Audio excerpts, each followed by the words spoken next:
Sebelumnya mohon izin suara saya terdengar jelas ya, Ustaz ya? Jelas, Ustaz.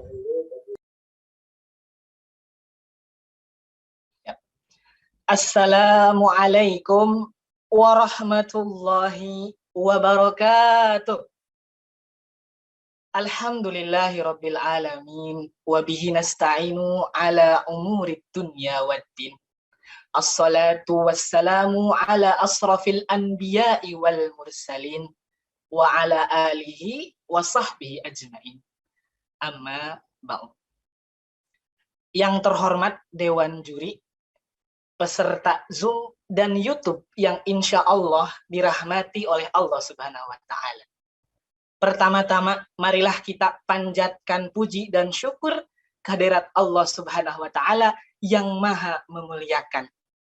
Karena pada hari ini kita masih diberikan kesempatan dan kesehatan untuk bertemu, untuk bercengkrama dengan bulan Ramadan yang penuh keberkahan. Kemudian salawat serta salam semoga tercurah limpahkan kepada Nabi Muhammad SAW yang Allah muliakan, kepada para keluarganya, sahabatnya yang Nabi banggakan, dan mudah-mudahan sampai kepada kita selaku umatnya yang tidak luput dari kehilapan. Saudaraku sekalian yang dirahmati oleh Allah Subhanahu wa Ta'ala, izin saya membuka dengan pantun jalan-jalan ke Cikini, jangan lupa membeli pakaian.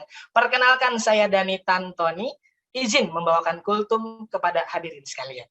Tema kultum yang akan saya bawakan adalah ASN muda yang didambakan surga.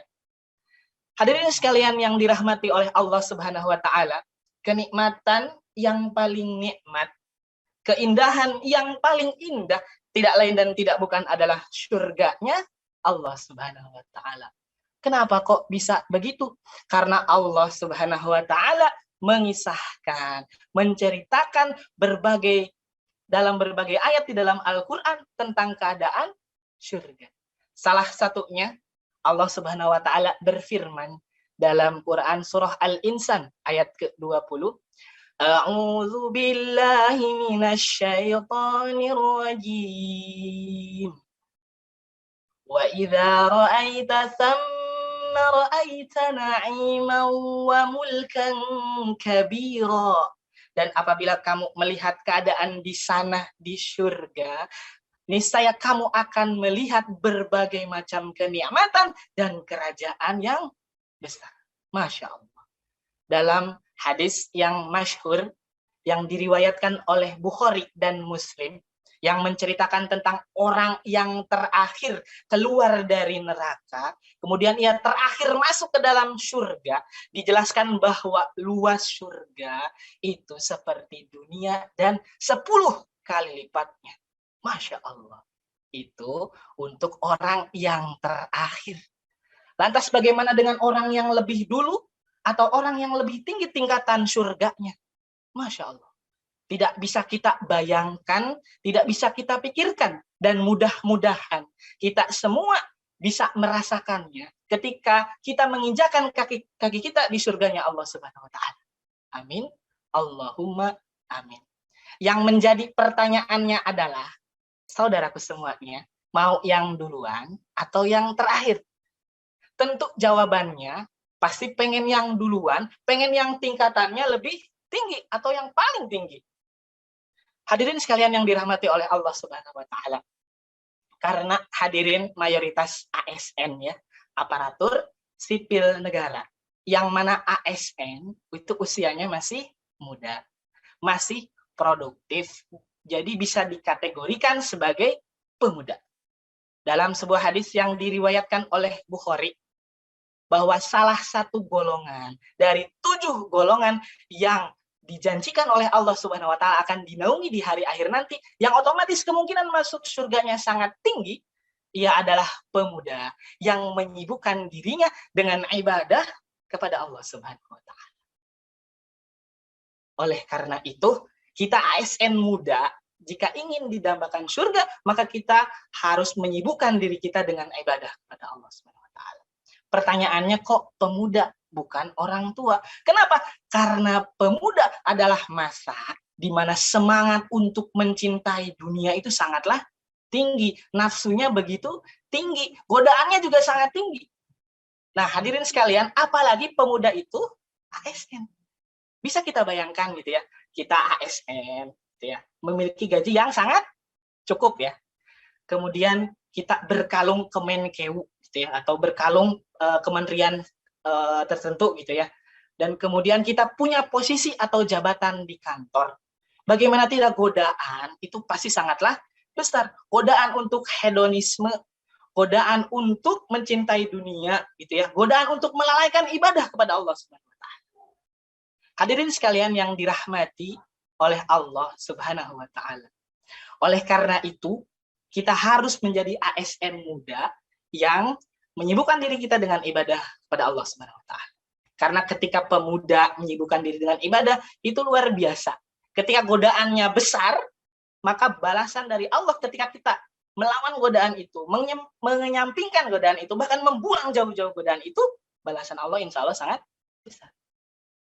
Dan di sini dia dijanjikan bahwa pemuda yang menyibukkan diri dengan ibadah itu akan dinaungi oleh Allah Subhanahu wa taala di hari kiamat. Masya Allah. Hadirin sekalian yang dirahmati oleh Allah Subhanahu wa taala, kalau kata orang Sunda gitu ya, don't spend your youth with useless things gitu ya. Kebetulan orang Sundanya bisa bahasa Inggris. Jadi jangan kamu habiskan masa muda kamu dengan sesuatu yang tidak berguna. Hadirin sekalian yang dirahmati oleh Allah Subhanahu wa taala. Pertanyaannya, ibadah apa gitu ya yang bisa kita sibukkan? Tentu ibadah yang bisa kita lakukan adalah ibadah dalam setiap detik kita, dalam setiap hari kita. Mulai kita bangun tidur, kita beraktivitas, hingga kembali tidur lagi, dan bangun tidur lagi. Terus berputar seperti itu. Nah, hadirin sekalian, untuk ASN muda, mayoritas kita habiskan kegiatan kita di kantor. Supaya itu bernilai ibadah, kita harus niatkan ketika mau kerja untuk ibadah kepada Allah Subhanahu wa taala. Dan ketika kita bekerja dengan ikhlas, penuh hati, profesional, amanah. Gitu ya. Hadirin sekalian yang dirahmati oleh Allah, kebiasaan-kebiasaan baik, ibadah-ibadah itu harus kita mulai dari bulan ini gitu ya, bulan Ramadan, dan kita lanjutkan di 11 bulan berikutnya. Gitu ya. Ada banyak kesempatan ibadah di bulan Ramadan. Di antaranya ada qiyamul lail, tahajud gitu ya. Kemudian tarawih, ada witir juga bisa kita manfaatkan. Kemudian yang kedua ada tilawah. Ada sebuah hadis ya yang diriwayatkan Muslim, Iqra'ul Qur'an fa innahu ya'ti yaumal qiyamati syafi'an li ashabi. Bacalah Al-Qur'an karena sesungguhnya Al-Qur'an itu di hari kiamat akan menolong pembacanya, akan memberikan syafaat gitu ya. Kemudian yang ketiga, kita juga bisa dengan sedekah. Ya, sedekah terbaik itu di bulan Ramadan. Kemudian yang keempat, kita bisa juga hadir di majelis ilmu. Dalam sebuah hadis, satu kegiatan kita di majelis ilmu itu bernilai 4 bonus ya. Hadis itu diriwayatkan Muslim juga, majtama'a qaumun fi baitin min buyutillahi yatluna kitaballahi wa yatadarasunahu bainahum illa nazalat alaihimus sakinah wa ghasyiyatuhum rahmah wa hafazhumul malaikah wa dzakarahumullahu fiman indah.